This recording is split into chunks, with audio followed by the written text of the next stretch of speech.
بسم الله الرحمن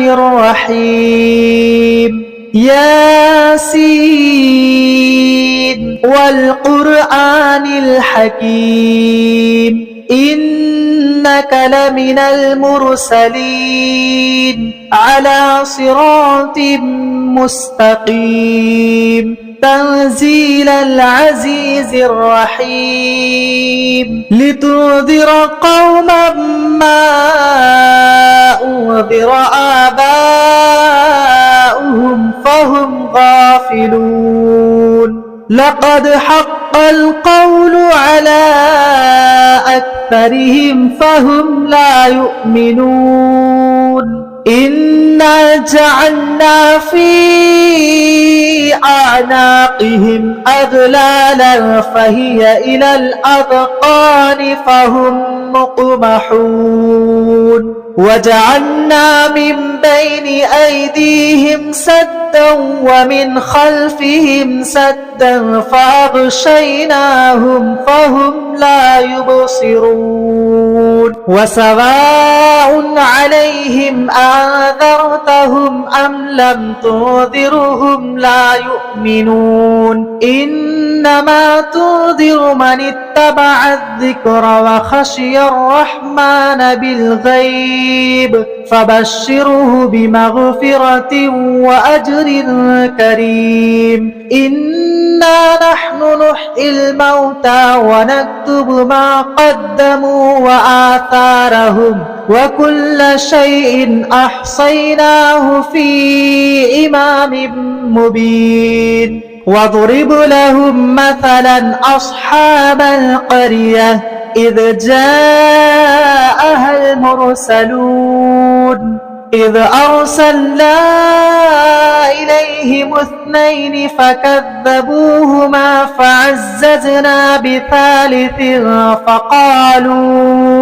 فعززنا بثالث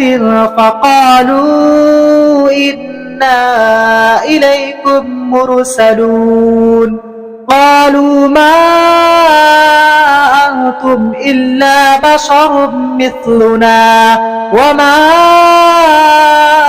أنزل الرحمن من شيء إن أنتم إلا تكذبون قالوا ربنا يعلم إنا إليكم لمرسلون وما علينا إلا البلاغ المبين قالوا إنا تطيرنا بكم لئن لم تنتهوا لنرجمنكم وليمسنكم منا عذاب أليم قالوا طائركم معكم أئن ذكرتم بل أنتم قوم مسرفون وجاء من أقصى المدينة رجل يسعى قال يا قوم اتبعوا المرسلين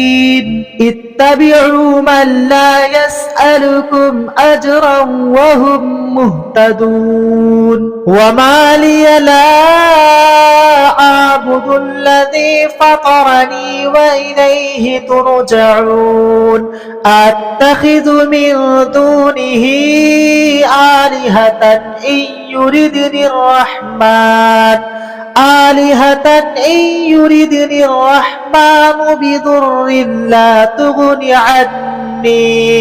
بضر لا تغني عني شفاعتهم شيئا ولا ينقذون إني إذا لفي ضلال مبين إني آمنت بربكم فاسمعون قيل ادخل الجنة قال يا ليت قومي يعلمون بما غفر لي ربي وجعلني من المكرمين وما أنزلنا على قومه من بعده من جود من السماء وما كنا منزلين إن كانت إلا صيحة واحدة فإذا هم خامدون يا حسرة على العباد ما يأتيهم من رسول إلا كانوا به يستهزئون ألم يروا كم أهلكنا قبلهم من القرون أنهم إليهم لا يرجعون وإن كل لما جميع لدينا محضرون وآية لهم الأرض الميتة أحييناها وأخرجنا منها حبا فمنه يأكلون وجعلنا فيها جنات من نخيل وأعناب وفجرنا فيها من العيون ليأكلوا من ثمره وما عملته أيديهم أفلا يشكرون سبحان الذي خلق الأزواج كلها مما تنبت الأرض ومن أنفسهم ومما لا يعلمون وآية لهم الليل نسلخ منه النهار فإذا هم مظلمون والشمس تجري لمستقر لها ذلك تقدير العزيز العليم والقمر قدرناه منازل حتى عاد كالعجون القديم لا الشمس ينبغي لها أن تدرك القمر ولا الليل سابق النهار وكل في فلك يسبحون وآية لهم أنا حملنا ذريتهم في الفلك المشحون وخلقنا لهم من مثله ما يركبون وإن نشأ نغرقهم فلا صريخ لهم ولا هم ينقذون إلا رحمة منا ومتاعا إلى حين وإذا قيل لهم اتقوا ما بين أيديكم وما خلفكم لعلكم ترحمون وما تأتيهم من آية من آيات ربهم إلا كانوا عنها معرضين وإذا قيل لهم أنفقوا مما رزقكم الله قال الذين كفروا للذين آمنوا أنطعم من لو يشاء الله أطعمه إن أنتم إلا في ضلال مبين ويقولون متى هذا الوعد إن كنتم صادقين ما ينظرون إلا صيحة واحدة تأخذهم وهم يخصمون فلا يستطيعون توصية ولا إلى أهلهم يرجعون ونفخ في الصور فإذا هم من الأجداث إلى ربهم ينسلون قالوا يا ويلنا من بعثنا من مرقدنا هذا ما وعد الرحمن وصدق المرسلون إن كانت إلا صيحة واحدة فإذا هم جميع لدينا محضرون فاليوم لا تظلم نفس شيئا ولا تجزون إلا ما كنتم تعملون إن أصحاب الجنة اليوم في شغل فاكهون هم وأزواجهم في ظلال على الأرائك متكئون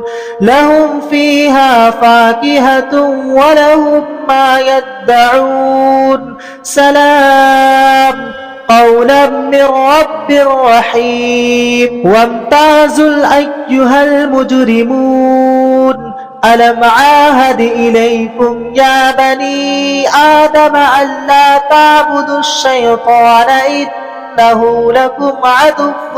مبين وأن اعبدوني هذا صراط مستقيم ولقد أضل منكم جبلا كثيرا أفلم تكونوا تعقلون هذه جهنم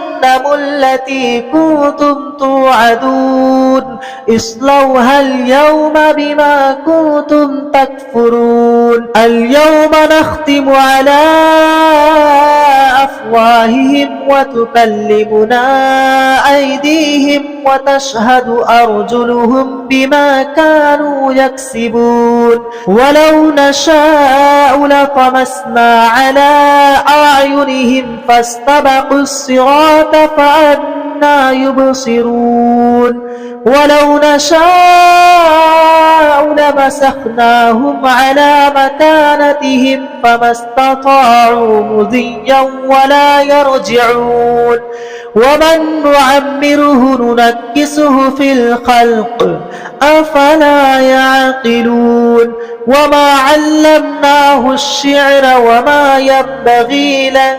إن هو إلا ذكر وقرآن مبين لينذر من كان حيا ويحق القول على الكافرين أولم يروا أنا خلقنا لهم مما عملت أيدينا أنعاما فهم لها مالكون وظللناها لهم فمنها ركوبهم ومنها يأكلون ولهم فيها منافع ومشارب أفلا يشكرون واتخذوا من دون الله آلهة لعلهم ينصرون لا يستطيعون نصرهم وهم لهم جند محضرون فلا يحزنك قولهم إنا نعلم ما يسرون وما يعلنون أولم ير الإنسان أنا خلقناه من نطفة فإذا هو خصيم مبين وضرب لنا مثلا ونسي خلقه قال من يحيي العظام وهي رميم قل يحييها الذي أنشأها أول مرة وهو بكل خلق عليم الذي جعل لكم من الشجر الأخضر نارا فإذا أنتم منه توقدون أوليس الذي خلق السماوات والأرض بقادر على أن يخلق مثلهم بلى وهو الخلاق العليم إنما أمره إذا أراد شيئا أن يقول له كن فيكون فسبحان الذي بيده ملكوت كل شيء وإليه ترجعون بسم الله الرحمن الرحيم الرحمن علم القرآن خلق الإنسان علمه البيان الشمس والقمر بحسبان والنجم والشجر يسجدان والسماء رفعها ووضع الميزان ألا تطغوا في الميزان وأقيموا الوزن بالقسط ولا تخسروا الميزان والأرض وضعها للأنام فيها فاكهة والنخل ذات الأكمام والحب ذو العصف والريحان فبأي آلاء ربكم ربكما تكذبان خلق الإنسان من صلصال كالفخار وخلق الجان من مارج من نار فبأي آلاء ربكما تكذبان رب المشرقين ورب المغربين فبأي آلاء ربكما تكذبان مرج البحرين يلتقيان بينهما برزخ لا يبغيان فبأي آلاء ربكما تكذبان يخرج منهما اللؤلؤ والمرجان فبأي آلاء ربكما تكذبان وله الجوار المنشآت في البحر كالأعلام فبأي آلاء ربكما تكذبان كل من عليها فان ويبقى وجه ربك ذو الجلال والإكرام فبأي آلاء ربكما تكذبان يسأله من في السماوات والأرض كل يوم هو في شأن فبأي آلاء ربكما تكذبان سنفرغ لكم أيها الثقلان فبأي آلاء ربكما تكذبان يا معشر الجن والإنس إن استطعتم أن تنفذوا من أقطار السماوات والأرض فانفذوا لا تنفذون إلا بسلطان فبأي آلاء ربكما تكذبان يرسل عليكما شواظ من نار ونحاس فلا تنتصران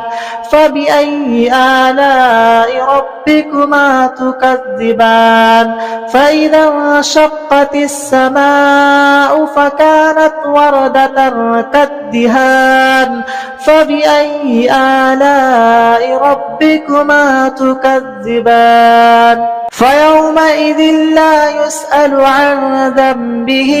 إنس ولا جان فبأي آلاء ربكما تكذبان يعرف المجرمون بسيماهم فيؤخذ بالنواسي والأقدام فبأي آلاء ربكما تكذبان هذه جهنم التي يكذب بها المجرمون يطوفون بينها وبين حميم آن فبأي آلاء ربكما تكذبان ولمن خاف مقام ربه جنتان فبأي آلاء ربكما تكذبان ذواتا أفنان فبأي آلاء ربكما تكذبان فيهما عينان تجريان فبأي آلاء ربكما تكذبان فيهما من كل فاكهة زوجان فبأي آلاء ربكما تكذبان متكئين على فرش بطائنها من استبرق وجنى الجنتين دان فبأي آلاء ربكما تكذبان فيهن قاصرات الطرف لم يطمثهن إنس قبلهم ولا جان فبأي آلاء ربكما تكذبان كأنهن الياقوت والمرجان فبأي آلاء ربكما تكذبان هل جزاء إحسان إلا إحسان فبأي آلاء ربكما تكذبان ومن دونهما جنتان فبأي آلاء ربكما تكذبان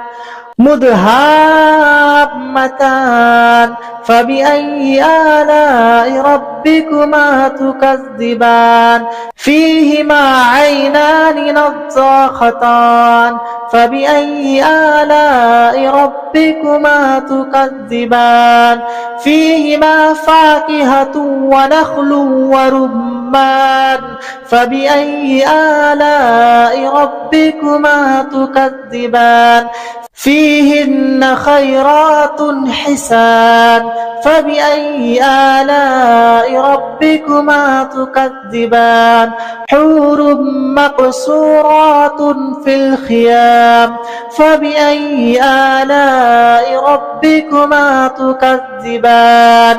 لم يطمثهن إنس قبلهم ولا جان فبأي آلاء ربكما تكذبان متكئين على رفرف خزر وعبقري حسان فبأي آلاء ربكما تكذبان تبارك اسم ربك ذي الجلال والإكرام